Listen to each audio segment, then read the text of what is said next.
Hi. Back in December, I decided my 2023 New Year's resolution would be to get back into the habit of recording and editing videos at least once a month. With Monster Hunter World going on sale at the end of January and a backlog of PC games I wanted to start, I decided every month will be a video of me trying out a new game. So, here's Cat's Quest 2. Except the game was very simple and calming, which made it hard to really commentate on the game in real time. As I tried editing the video, my software was also having some syncing issues. So I decided, in contrast to last month's 47-minute video, here's a shorter video that's really just a review of my first 3.5 hours of play. Before I begin, I do want to say Tuesday, February 28th at 12 p.m. EST, I will be streaming the new Destiny 2 Lightfall expansion as me and my friends tackle the story in hard mode together. So if you want to come see it, swing by to twitch.tv/betamine. To start, I remembered nothing from the original game story, but I remember the general design of the game and the game mechanics. Unlike a traditional dungeon crawler like Diablo 3 or Hades, if those are considered dungeon crawlers, Cat Quest and its sequel's Bird Eye View is less from directly above the control character and more from at an angle, giving it a unique POV as there's more background to notice secrets and less foreground to notice enemies. This, coupled with the game's two-dimensional sprites and fantasy theme, really gave the game a tabletop roleplay game vibe, which I really enjoyed. The gameplay is quite simple. Just like the first game, there's only 3 core features to combat: basic attack, dodge, and spellcasting. With no guard function, your basic combat involves spamming attack and dodging enemy attacks. You have access to either melee attacks with weapons, or ranged spell attacks with wands. To make up for the range, wands have your health, so I never really use them. One unique thing to this game, at least unique to me, is how they televise enemy attacks. Spells and melee attacks create a red hazard effect on the ground.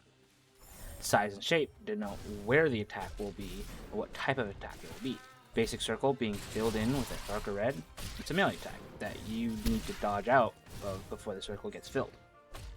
Flashing sigil on the ground, a magic attack is going to be cast there. This inadvertently, or very intentionally, emulates real-life combat against multiple enemies, and the difficulty of seeing who's about to attack next. Between the damage numbers of your attacks and other enemy sprites, the red on the ground can be covered up. The hardest attack for me to see televised are ranged attacks, especially from enemies who do melee and spells as well. Range attacks are televised by enemies basically doing a slow jump into the air, and when they hit the ground, a projectile is launched. Compared to flashing red symbols on the floor, this is much less noticeable and has led to plenty of pointless damage being taken. But that's just a personal skill issue. While there is a variety in some enemies' immunities and weaknesses and how fast they attack, the most interesting game design comes from their magic. Unlike Diablo, where I can hunker down with my wizard and target enemies from any direction, magic spells in Cat Quest have fixed angles. For example, the ice spell will always attack vertically, and the lightning spell will always attack horizontally. Because enemies in the game wield the same magic as you, it creates a rewarding feeling of attacking enemies from advantageous angles, as well as the dread of the challenge of attacking monsters from a disadvantageous angle. The greatest difference between the two games is the inclusion of a second playable character, meaning a friend can come visit and pick up a second control to play. As for solo play, you have a button to switch between characters and have to manage what gear and spells each character has. It may be tempting to just play as one character or maximize them. However, if you faint, you are forced to play as the second character, so don't leave yourself out to dry. This also makes sense because the devs basically divided the power of playing as a sole protagonist into 2.